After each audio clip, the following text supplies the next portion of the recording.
Welcome to Bitch is a Bad Word. If you're new here, hi, I'm Lindsay. I'm one mom with 4 kids and 0 fancy letters behind my name. I bring on all the experts to help us unpack all of the experiences and all the things that we're going through as we navigate our road through and out of domestic abuse together. I want to teach you the things that I wish I had known. I want to help you build a bestie toolkit so that you can leave your relationship and be the baddie that you are. You're equipped with everything that you need to know so that you can just get to healing faster. Thank you for joining us. I am very excited about this guest today. I'm excited about all of our guests, but every single time I meet someone, I'm like, I've just learned something that I didn't know I needed to know. And today we have your new BFF joining us. She is a baddie. Her nickname is Bea, but her full name is it just fits who she is.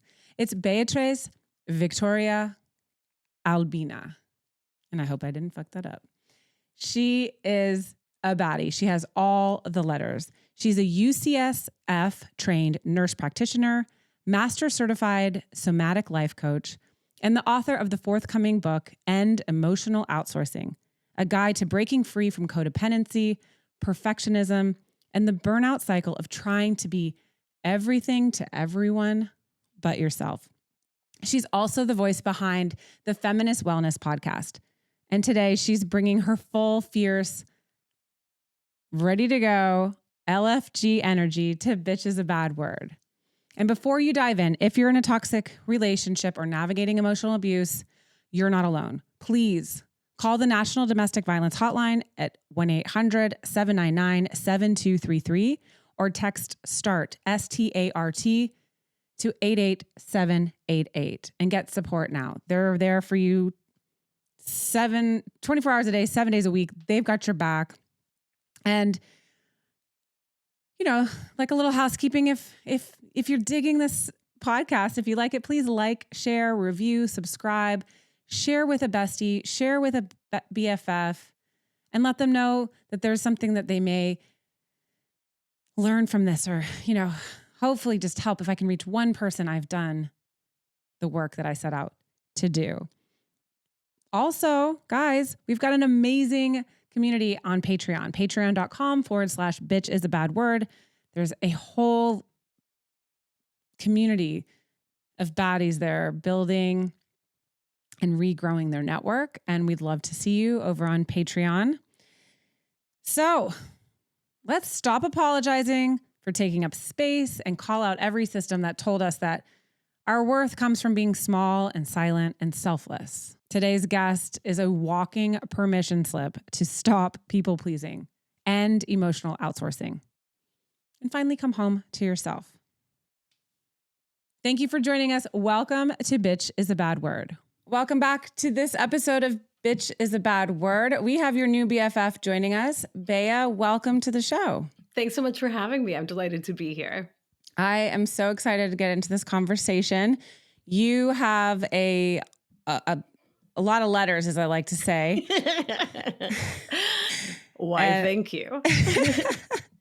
You're loaded on the letters. And I just love being in this space and being able to meet so many amazing women, and I've had some bros too, which is nice. But those who understand the experiences that women are going through, who may, you know, be wherever they are on their journey through and out of their toxic and domestically abusive relationships, and what we can provide to them as far as you're sitting here, you've got 5 seconds, you're in the closet, you're in your car, you're listening, like, what the hell kind of situation am I in right now? And you pass on our show and you hear something that just like feels right on your heart.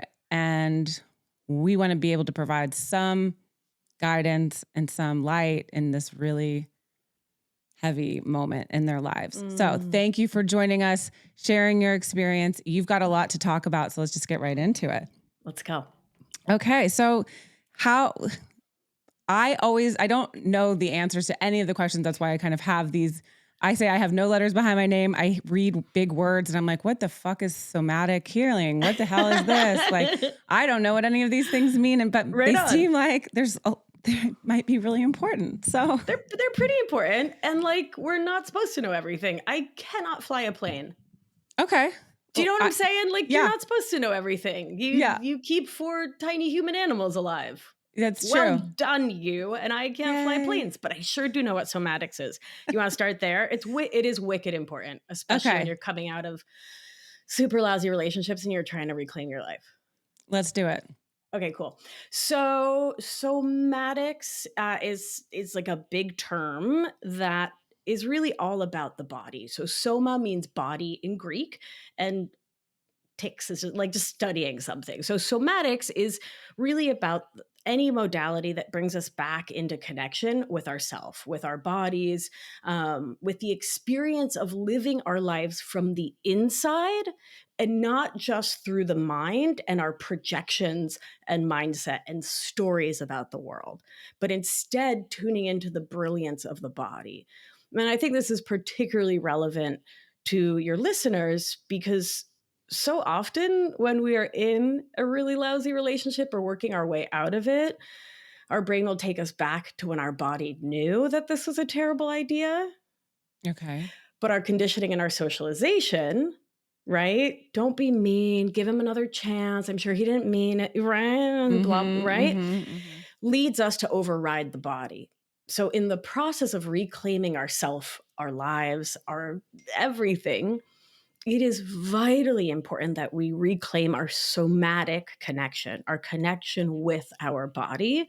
And it can be really simple. And I mean, your girl's a nurse, right? Amongst those many letters is nurse. And so I'm wicked practical, 14-hour shifts at a bedside.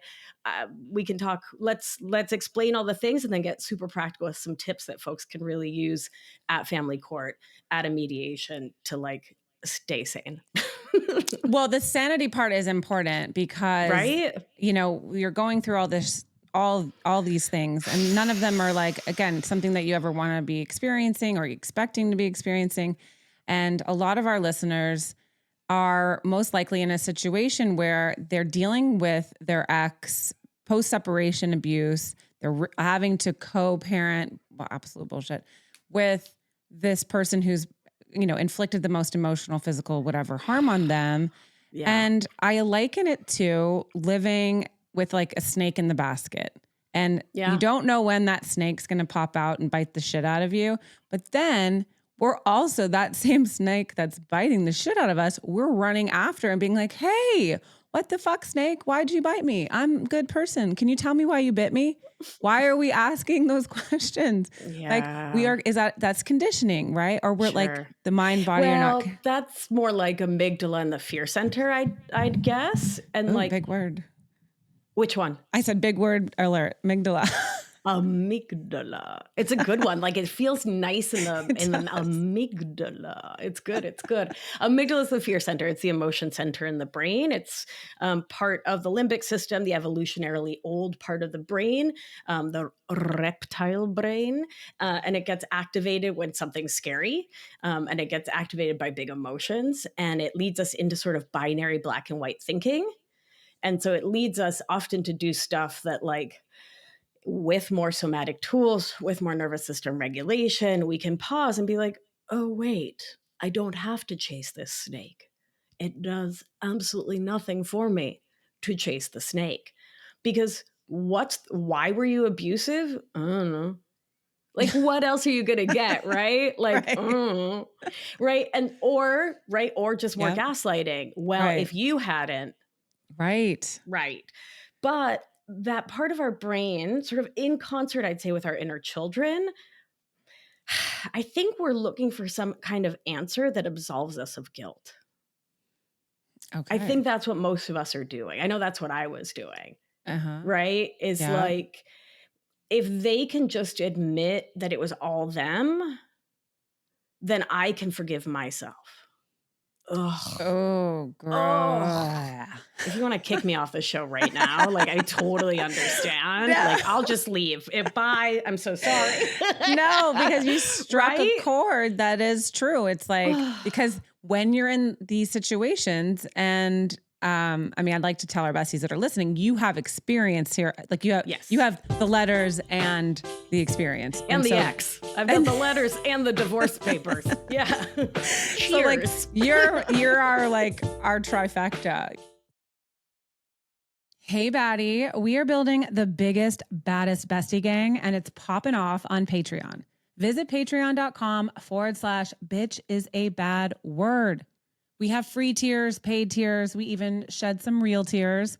The paid for tiers get you ad-free listening, BTS, merch drops, merch discounts, all the things. But the free tier is absolute money too. We also have a private Discord server where you can feel safe to share your story and meet a new bestie because we vet every single member. That's right. You need to show your ID to get up in this club. Visit patreon.com/bitch is a bad word. I can't wait to hang out with you there. So can I back up and introduce the concept? So yes. My book is called, and it's a mouthful, you ready? End Emotional Outsourcing, How to Overcome Your Codependent, Perfectionist, and People-Pleasing Habits. There's some really important words in there. Okay, so what is emotional outsourcing? I was doing all of the things on the list of things that people do when they are codependent, a perfectionist, and a people pleaser. But those three words can go right in the garbage. Codependent? Pfft, no, thank you. No, I don't need you. I don't need nobody. Get out of here. I don't need you. I'm good. I'm a strong woman. Right? Perfectionist? Forget about it. I mess up all the time. And people pleaser? No way, because everyone hates. Wait, do you hate me? Lindsay, are you mad at me? Lindsay, are you mad at me? Oh my God. Know what I'm saying? Like my right? heart is like, right. But exactly. And so we hear these words and like they're big words, but they're not fun like amygdala. They're just like, what is that? I can't possibly be that. That's somebody else. Right. That's some character on TV, but you're doing all the things. I mean, I was doing all the things. And so I couldn't get help because I didn't have a problem, but my life sucked. Wait, what? Right. And so I knew we needed a new term and a new definition. So if we sweep away the old terms, what does it all sort of boil down to? Okay. You are outsourcing your emotions. Huh? That seems like pretty, like, I can understand that. Right? It's a really good term. I'm really proud of myself. I even trademarked it. What's up now, huh? Oh, good job. Right? You go through a lousy divorce where they like take everything from you. You're like, you're not taking my terms. I love it. Go fucking right there. So here's the definition. Emotional outsourcing is when and each word is really neurotically, not to brag, but I have ADHD, which I don't usually brag about this early in a conversation, but stand up if you're neurodivergent, which I learned that word from Bethany Joy Lenz when she came on the show. And I was like, wait, what? I like to say neuromagical. Oh, damn. Isn't that fun? That is fun. Yeah, I like to make stuff up. Anyway, so, okay, where were we? Okay, it's when you chronically and habitually, so it's a habit. It's not who you are. It's not your identity. Chronically and habitually source your sense of the three vital human needs: safety, belonging, and worth from everyone and everything outside of yourself instead of from within at a great cost to self. Capital S, self, like your sense of self, who you are on this planet. I'll pause, see how that lands. What do you think? Wow. Well. Let me just say. Well, let me tell you about it. I'm like, I know you have a hard stop, but fuck the tech problem. I'll come back. We definitely are having you back. Those are the three things, like, as you said them, they all track. Yep. And then I can have these like flashback memories of like, obviously I have some massive trauma from my childhood. Obviously I have massive trauma from my adulthood. And I can almost say that I am 45. Mm-hmm. I could almost say that I have never experienced okay, hold on. That's a big word. The majority of my relationships, professionally, friendship, otherwise, have been in I've not served myself because it felt fucking wrong. Yep. And I was taught, like, be nice, do Mhm. this, Don't be selfish. yeah. Like, Be humble. taking Be a care of good girl. yourself. Don't serve yourself first. I mean, that's like Mhm. obviously table manners. I wouldn't, but Sure. like Yeah. it, But it's not potato salad, it's your life. right. Right. Yes. Right. Right. Right. I And like, oh, it's part it's of all being conflated. You're it only told is. like you have Yes. to do this one thing. So you grow up with like toolless. Like you're like, I guess it's all Exactly. the same shit. I should, All the same shit. okay. Right. But then you're dating a schmuck or A you're total schmo. right, or you're at a job that overworks you, or you've got that friend, right, Yeah. who really you feel like is just never listening to you or never support, you know what I mean? And what do? We chronically and habitually source safety, worth, and belonging from all of them and all of that because we didn't never learn that it's within us. We never learned.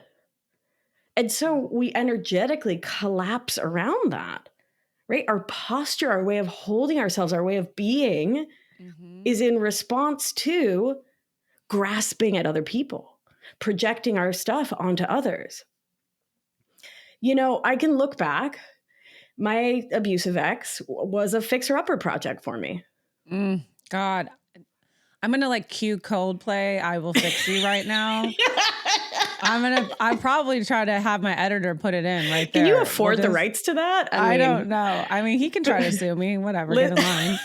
Everyone likes to. And then I'll have Gwyneth Paltrow do my cleaning up. I don't know, listen. but like, Uh-huh. But right, we do yeah. that because we believe that our worth is based on taking care of others. Okay, Which so I means want to stop you for one stopped. second right there because you're saying fixer, which is super important to somebody listening because what I have always thought and what I hear from people like the survivors who share their stories, they're like, I thought my love could fix you. I thought every other bitch before me was the problem. Uh-huh. And I am the special one who has the ability. Yeah. Because I've seen that one time you showed me that one quality that like, and I can keep pulling that out of you for the rest of our existence. Yeah. So it's fixing isn't caring. It is manipulation and control dressed up as Mary Poppins. What the hell? I had kind of heard that if you are a fixer and if you are like, it's a narcissistic trait. Let's go easy on that word. I feel like that word has gotten it's a very, as someone who can diagnose, it's a very serious diagnosis. I think what it is, and for some it is, sure, fine. Right. But I think it's actually from this deep insecurity and this fear that we are profoundly inherently irrelevant. Like, I don't matter for crap. Me, I don't matter for shit. Nobody cares about me unless I'm doing for them, unless I'm making their lives better, unless I'm egging them on to go to the gym, because then they'll feel better and then they'll sleep better and then they won't be as mean to me. Because it's that cycle too. Right. And is that like making, and then all I'm feeling is that then you're also taking the attention off yourself and the work that you need to be doing for yourself as a human as well. Yeah. I mean, it's rude of you to say that, but rude. Yes, very much. Don't look at me. It's Wizard of Oz. Yes. That's what it is. It's if Mary Poppins and the Wizard of Oz had a controlling little baby. Okay. You know what it is? I believe that my Chihuahua is a fixer, like embodied. Because all he does is yap about how, like, there's a squirrel at the door, murder is nigh, you better get to it. Right. And that's all we do because most of us were never listened to when we were little. We didn't feel like we mattered, even if our parents were actually trying. But like, how many people's parents had 2 jobs or had a job and a substance use issue or had a job and a sick other kid or had a job and a whatever, right? And even if they tried, they modeled this way of thinking. They modeled this way of being. right? And so while they're stuck in their own emotional outsourcing, their own emotional immaturity, right? Yeah. We had to be the grown up and never got to be the kid and never got to feel like we mattered and never got to really understand that our voice could be heard just because it's our voice. So what do?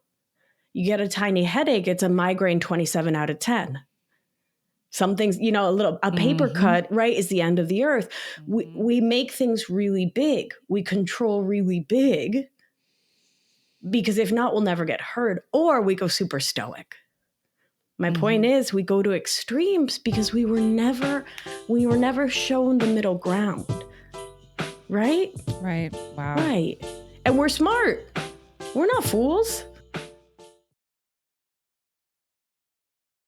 We were talking about that feeling, it's my fault, right? Or it's my fault I ended up with this person. I kept going back to this person. And so I want to talk about the nervous system and what happens in emotional outsourcing so we can talk about something called reenactment, because that's wicked important. It gets like a huge chunk of chapter 2 in my book because it's really important. So how much have you talked about the nervous system on here? And how nerdy do you want me to go? Go full nerd. For real? That's a dangerous invitation, ma'am. Okay, put on your pocket protectors and your lab safe goggles. No, we are ready to ride. We are ready to roll. Okay, so the nervous system. When we're talking about the nervous system here, and like when you see the nervous system on like Instagram, it's the autonomic or automatic nervous system. So it's the body's command center and it coordinates everything we think, feel, and do through a very complex network that includes the brain, the spinal cord, and nerves that reach out all the way to the tips of your fingies. And so it manages essential functions, heartbeat, digestion, getting blood and glucose to the brain. It also governs emotions, behaviors, and how safe we feel in the world. Again, I'm very careful with my words, how safe we feel, not how safe we are.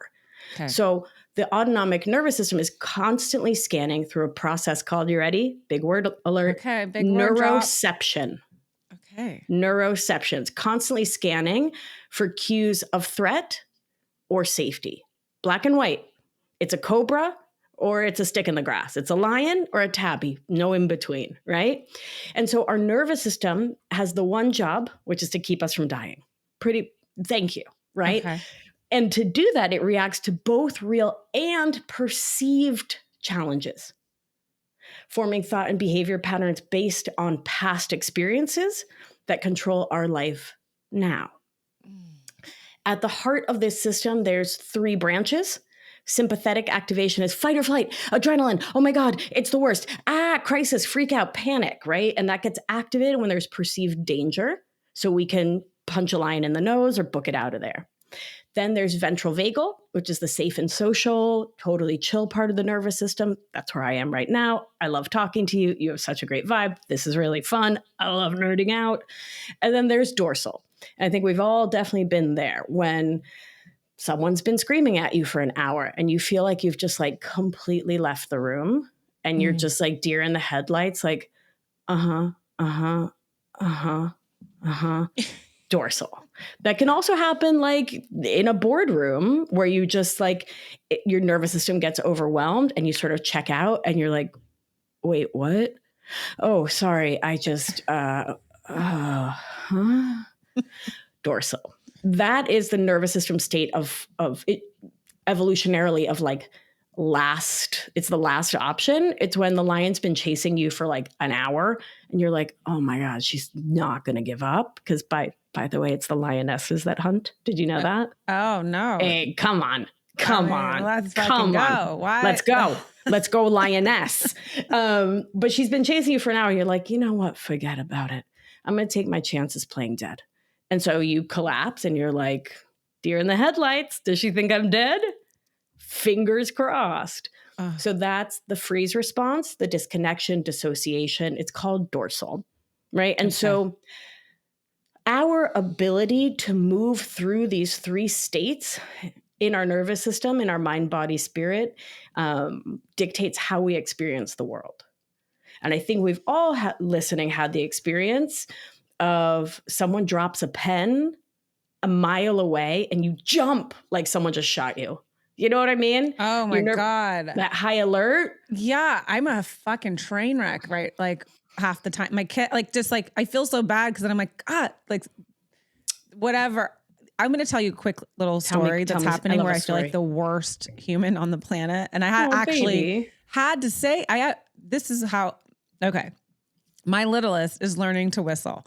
And none of my other kids have ever learned to whistle. And he's like super young. And it's like literally like for like ever. And then he figured it out. And it's like, the whistle is just like one monotone thing. Oh no. And it just kind of comes on out of nowhere. And I'm like, oh my God. Like, and it's like freaking grinding on every single nerve. Yeah. And so I was like, can you like, and he does it next to like his other siblings, like right in their ear. And so everybody's frustrated. And it's like this whole moment. And I'm like, I am losing like my shit over this whistling. Oh, no. And then I had to like, didn't shout, didn't think, but I was just like, every part of my body is so frustrated right now. So and I said, can we not whistle in the car? Can we just like not like, let's have some whistle boundaries of like whistle boundaries. We can whistle. Oh my God.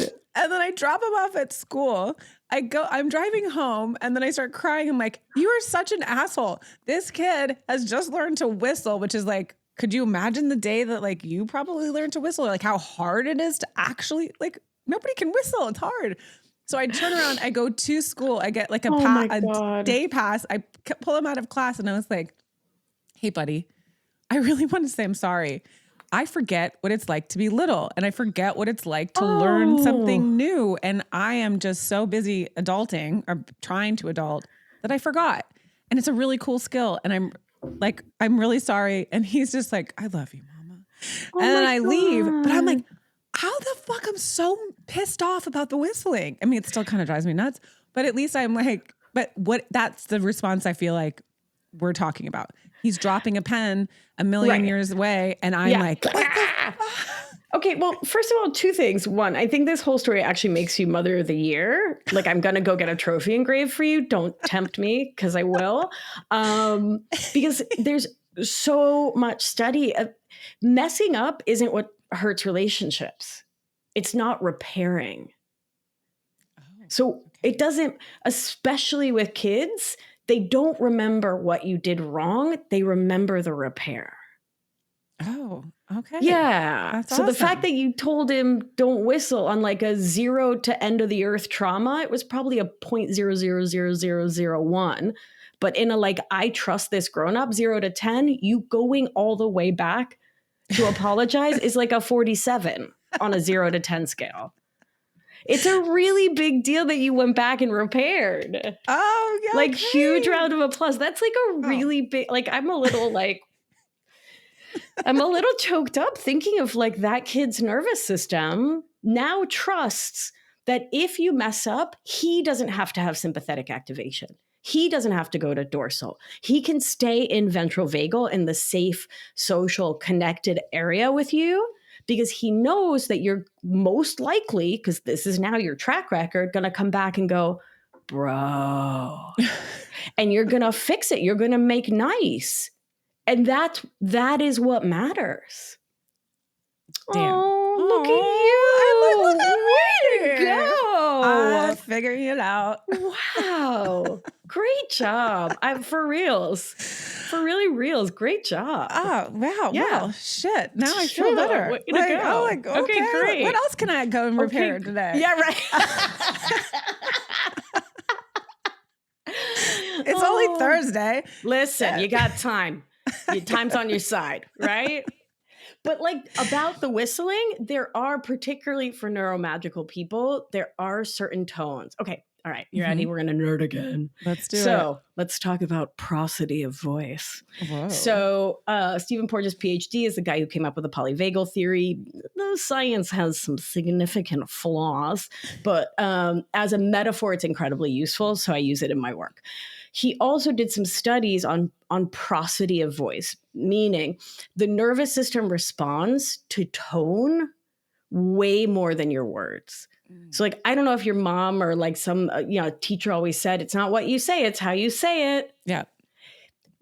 Mezza on that one. But the scientific point is it's valid. So it's like, with your dog or your cat where you're like, oh, you're a little piece of poop. And they're like, I love you. Yeah. Yeah. Same with humans. Okay. Because you can imagine if someone's like, oh, God, you're the best mom ever. Your whole body's like, wait, what the fuck? What the? Thank you. Yeah. Right. So there's certain tones, like if my partner's super overwhelmed, the air purifiers have to go off. Okay. The whirring, that like little noise cannot exist. Good night.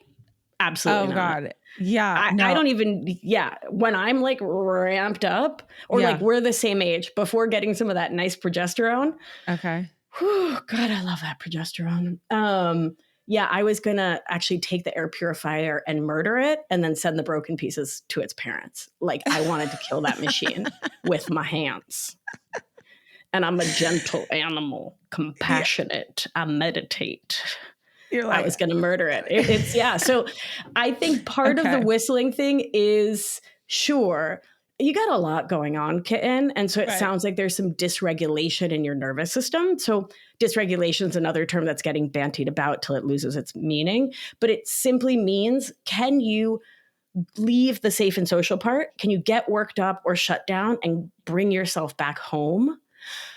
Can you ground? Can you land? Or do you stay spinning out? Those people who'll be like anxious for days or weeks or lifetimes or like womp womp, like Eeyore for a while. Yeah. Regulation is when you can come back. So some of it may be dysregulation, but some of it might just be the whistling is a tone that your nervous system just, no, thank you. Hi.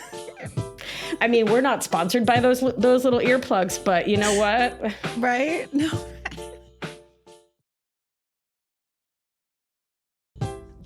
We're feeling all the shit. We feel like we're feeling all the shit. Yeah.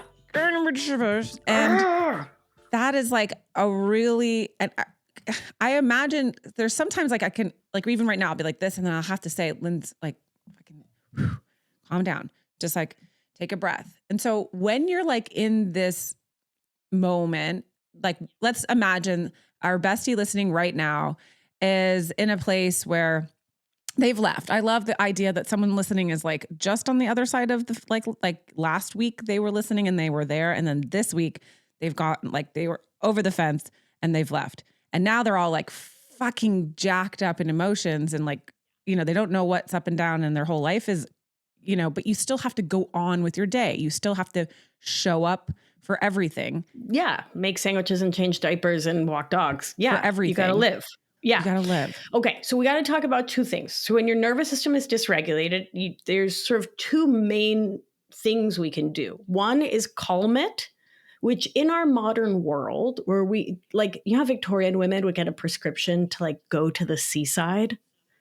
Oh. Yeah. We can't do that. That's not a prescription you can get anymore. Would be delightful. I'd be writing them all day. I'd be like, hello, nice to meet you. Seaside. Go forth. Sorry, look at my... Listen, sorry, doctor's orders, nurse practitioner's orders. What can you do? But since we can't do that, we still got to go to the PTA. We got to learn how to calm the nervous system. And then we need to really build the skill of staying with our emotions, because the more we shut them down, the louder they get. Okay. So with that said, is it always the right time to feel your feelings? No. Go jump off a bridge with that. No, absolutely not. You got to drive. Yeah. Please don't feel your feelings. You're driving a car. Do you know what I'm saying? If you're on the subway, cry all you want. That's what the subway is for. But if you're driving a car, if you're actively parenting, you know what I mean? Right. So what are some great tools for that active moment? You're gonna do something bad. You're gonna throw the microwave. You're gonna scream at a dog or a child who did nothing. You know what I mean? Yeah. What we need to do is to remember amygdala, that Oh, there friend of she ours, is. There she amygdala. She is. comes full circle, amygdala. She is black and white, lion and tabby cat, right? Okay. So we need to show her, physically show her, no lions here. No lions here. Why are you reacting like there's lions? I love you, but lion free zone. How do we do that? We look around. And I know it sounds so simple. And anyone out there who's had a panic attack and is screaming F you at me, I hear you. I love you. Give me a minute for the science. When we look around the space we're in, and I just literally look around and name the things you can see, you're activating your prefrontal cortex, the executive function, smarty pants part of your brain, by naming things. And you're letting your amygdala see through the visual cortex that there's no lions here. It's called orienting. So let's do it together. You just literally look around. Door, lamp, picture frame, trampoline. We can talk about the trampoline next time when I come back. It's really good for the nervous system. No, it's so good. It's like a 40-inch trampoline in the corner. It's like $50 on Facebook Marketplace. I love that thing. Cat, painting, lamp, water bottle, incense, more plant, more plant. Oh, look, my new book available for pre-order now. Yeah. Love it. Was that good? Right. That so we was just really good. orient. That was really good. You just let your nervous system know. On that list, did you hear lions, Lindsay? I did not hear any lions. I did not hear lions. There was lion free. There was a cat, but he's 14 pounds. You know, he's all right. I could take him. So did not hear lions. Yeah, I didn't zero hear lions. I didn't Not hear a one. I didn't hear cobras. No cobras. Didn't No hear X's. Not a one. X's. No There we X's. go. X free Nope. zone. And so I know it sounds so simple. And if you're in an active panic attack, it's not enough, but hey, it's a start. So Okay. as we're looking around, we're naming the things. If you still need more sensory input, bring in more senses. So name what you can smell, name what you can taste, name what you can feel. So feel your soft arm hairs, feel your soft sweater. If it was on clearance at Marshall's, even better. Feel your, come on, I love a deal. Yeah. Feel your soft hairs, feel the water bottle, feel its weight, right? Okay. Come into your active senses, and it really will start to calm your amygdala. What are you going to do next? You're going to count something.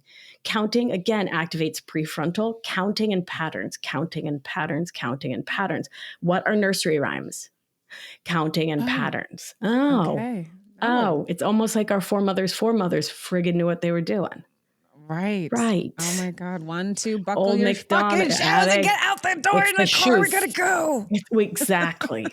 Exactly. Well, next time let's talk about perfectionism and how it doesn't actually matter if they have matching socks on. But we'll get there. I'm going to be back a lot, I think, and we're going to have a lot of fun. I think maybe so. too much fun, but that's fine. Hey, not here. Not here. Not here. There's no such thing as too much fun around here. Where were we? Patterns. So we're going to take your thumb. You're going to tap your first finger. If you're revved up and you're speeding and everything's going fast and get in the car, you're going to tap your thumb and your first finger so slowly. So slowly you want to reach through the screen and slap me, and that's fine. I'm here for that energy because it's going to dissipate in a second. Okay. Tap your thumb to your first finger, 1. Tap your thumb to your New York finger, 2. Tap your thumb to your ring finger, 3. Tap your thumb to your pinky, 4. So that probably took like 8 seconds. How's your nervous system? Are you calmer? Yeah, I'm for calmer. sure. Yeah. Totally calm. Teach the kids. Make it the habit before you even start putting shoes and socks and coats on. Mm-hmm. Everybody stands in a circle and looks at each other and taps 1, 2, 3, 4.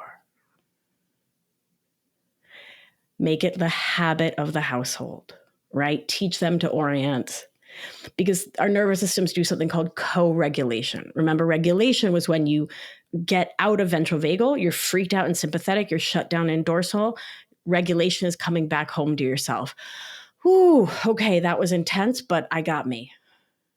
Co-regulation is when your kid falls off the monkey bars. They come running to you and they show you how they hurt themselves, and you go, oh, my sweet angel, that hurts so much. Would you like to be held?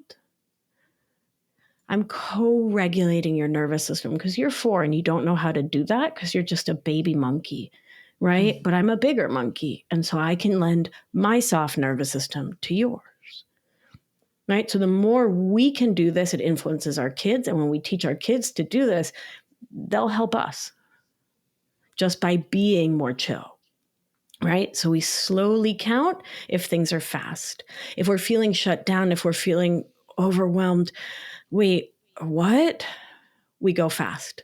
Thumb to first finger. 1, 2, 3, 4, 4, 3, 2, 1, 1, 2, 3, 4, 4, 3, 2, 1.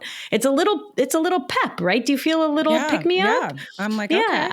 okay. Oh, okay. Okay. Right. And Okay. what's nice is you can do this under the table. No one knows you're doing it. Like, you don't look like a total weird, like you're like, Right. but Right. you know what? I don't give a fuck what you Oh, want. come on. I'm Look, so out at this age. No, I'm over. I don't care what anyone thinks, but which Yeah. is so freaking great. It's the best part of 45. But yeah, so these are simple ways we can begin to calm the nervous system so we can come back into ventral vagal so we can have our full cognitive capacities, right? So our digestion works best, right? So our bodies have what they need so we can live lives we want to.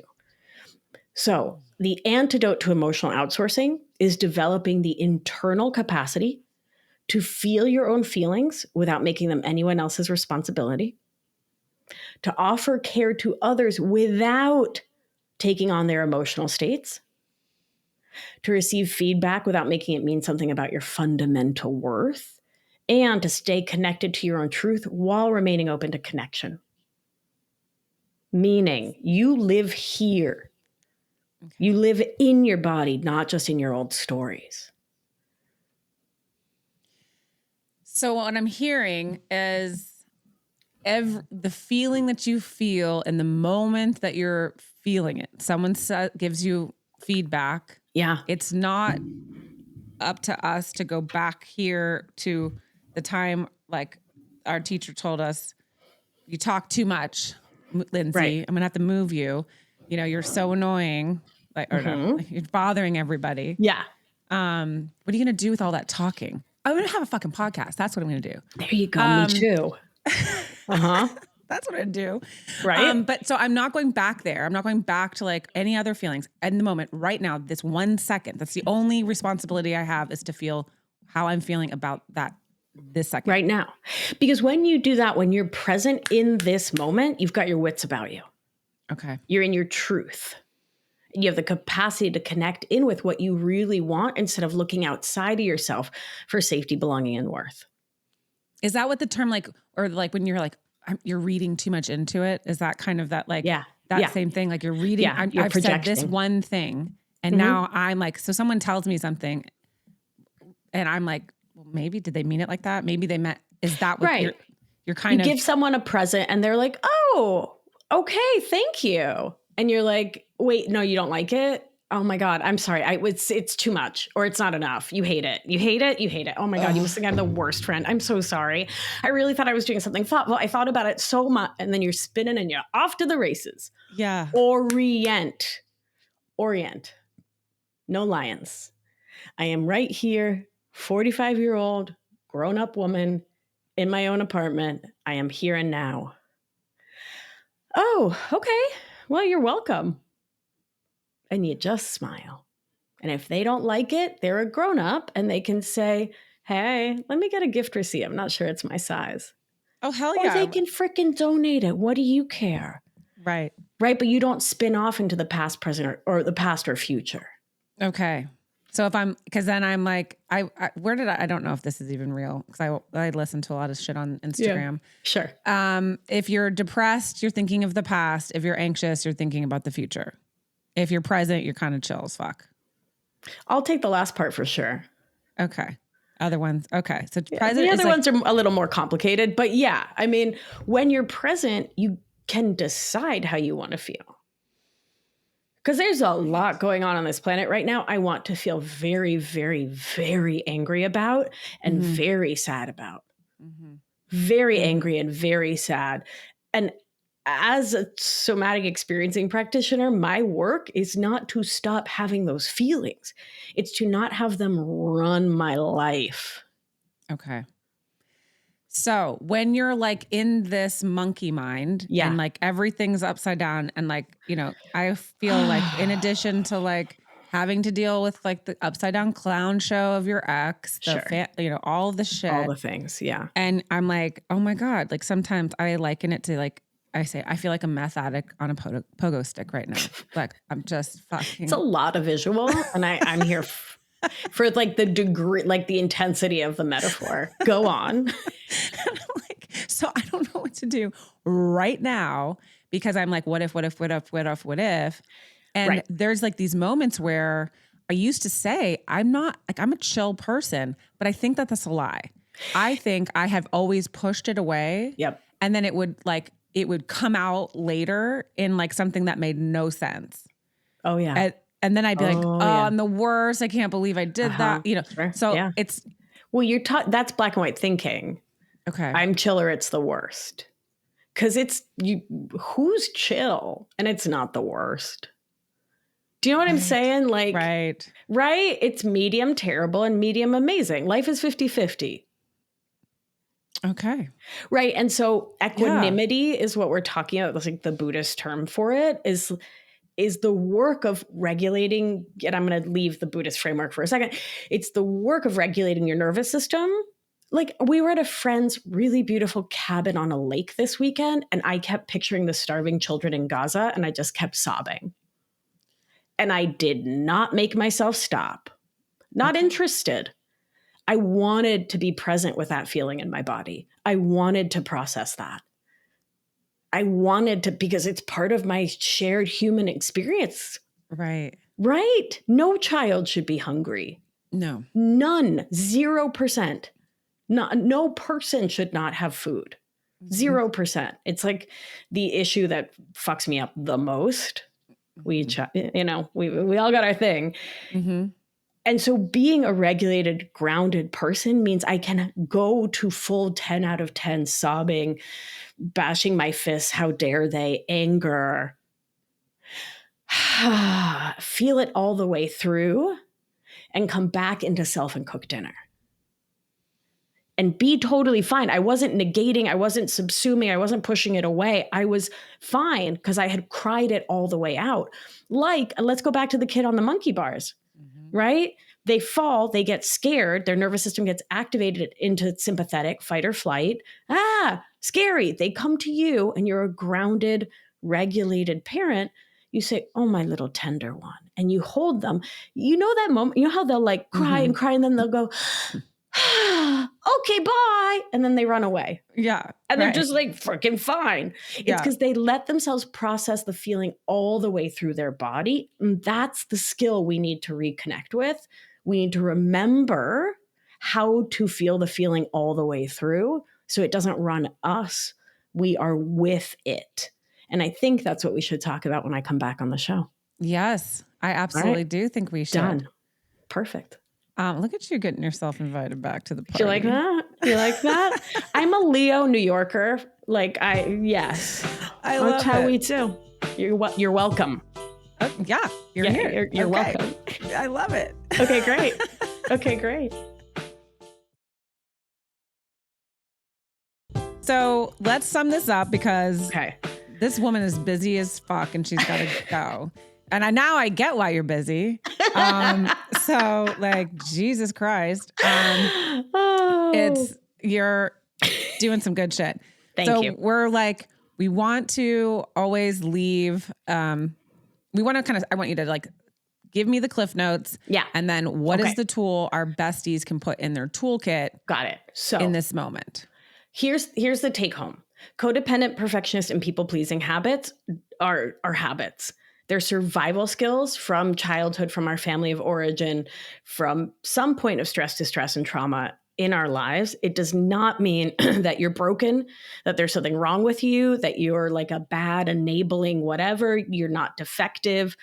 There's nothing wrong with you. You have survival skills that I personally think are freaking brilliant. They've just messed up your life, but in their origin, brilliant, like wicked smart, right? Mm-hmm.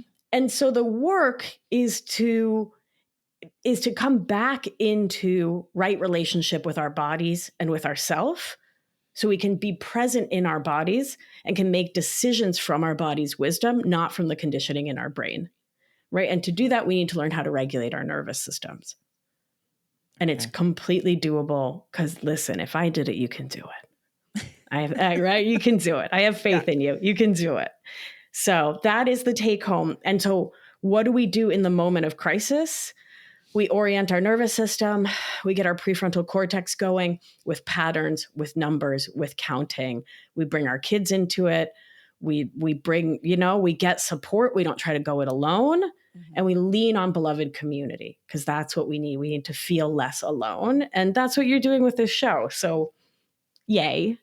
And yeah, that's it. That's the tools. It sounds, like, come on, guys, we can do this. We can do this. Well, that's the thing, right? Like, I've walked thousands of women through my protocol to reclaim their lives. And it sucks, because you got to look at what's been so lousy for so long. And it's hard work. Mm-hmm. But at the end of it, you get to live a life you love. And I think it's worth it, because I think you're worth it. Maybe it's Maybelline. Maybe it's you. Maybe it's you. Maybe you are worth love and care. Maybe. Who am I to say? No, I know who I am to say. You are. You were born. And so you're inherently worthy of love and care. Oh my gosh. Hell yeah. Hell yeah. Okay. Where can we find you? So my book comes out on September 30th. I'm so excited to share it with you. It's available for pre-order now. Beatriz Albina, Beatriz, albina.com/book is where you can learn all about it. You can pick up your copy. There's all sorts of presents to say thank you for ordering. So go get it. Also, people don't know this, but pre-orders, like, it dictates how many books they actually publish. So it's not like, I'm not making money because you're pre-ordering. It's like, actually, does this book end up at the library for free? Well, only if we get enough pre-orders. So it's like a really important thing if you like someone's message. So. Okay. Yeah. We like her message, besties. Why, thank you. Why, thank you. And I'm excited to come back. You're definitely coming back. Yay. I love having you on the show. It's really fun. Instagram, where anything like that? Oh, yeah, sure. Yeah. My podcast is called Feminist Wellness. It's free wherever you get your podcasts. I'm on Instagram at my full name. In hindsight, it was probably a bit much, but what are you going to do now? It's Beatriz, but with a Z, Victoria, Albina, NP. That's it. I give good gram. So catch me there. Let's go. I'm coming on your show next. Hey. I'm going to do this. I love you. You're our new bestie. And I want to quickly, before you have to go, welcome you into my club. I have a bestie gang that I'm growing. And so there's no initiation fees. We don't have to do like blood sister shit or anything like that. But I mean, maybe in person next time. Yeah. Okay, great. You are a BFF, a bitch fighting for freedom. If you'd like to join. Oh my God, I love it. Welcome to the bestie gang. I love it. It's the best gang I've ever been in.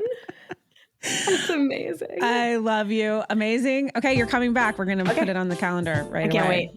I can't wait. Thank you. Hey guys, please remember to like, share, subscribe, and review Bitch is a Bad Word. You can follow us on all of your platforms, Apple, Spotify, anywhere you listen to your shows, at Bitch is a Bad Word podcast.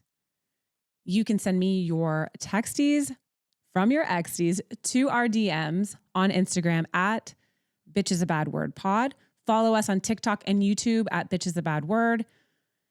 You can give me a call. You can send me a text at 331 bitches. I'm here for you.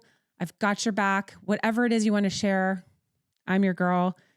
Send it to us. If you'd like us to read your texties from your exties, we're having a new segment starting where that's just all it is. We'll read them anonymously. And I think you're going to heal from listening to just how similar these people are. We love your support. Thank you so much for continuously sharing your stories with us, reposting our stories, everything on social media. It's so amazing. And it's big love to the bestie gang. And just remember, you're not alone. We got your back. There is no safety in staying silent. If you are in immediate danger, please use 911. Crash on a friend's couch. Do whatever you need to do to get you and your kids safe. That is our number one goal. And remember, the National Domestic Violence Hotline is here for you at 1-800-799-7233, or you can text START, START, to 88788 to get support now, 24 hours a day, 7 days a week. The person that you think you had to leave in your life because they couldn't understand the relationship that you're in, and your toxic ex or your abuser told you to stop talking to them, they're waiting for your phone call. They are, I promise you, and they are ready to help you. We love you. Y'all are baddies. And we want you to join us on Tuesday for the regular show. Thursday, we have coming up our favorite segment, Bitch Sesh. Drop a line. We love you.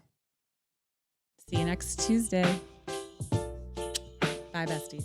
Our editor is Kevin Mackler. Our music was composed by Drew Kevorkian. Our art design was created by Eric Johnson and Kevin Roche. Our interns are baddies, and this has been a Caliber Studios production.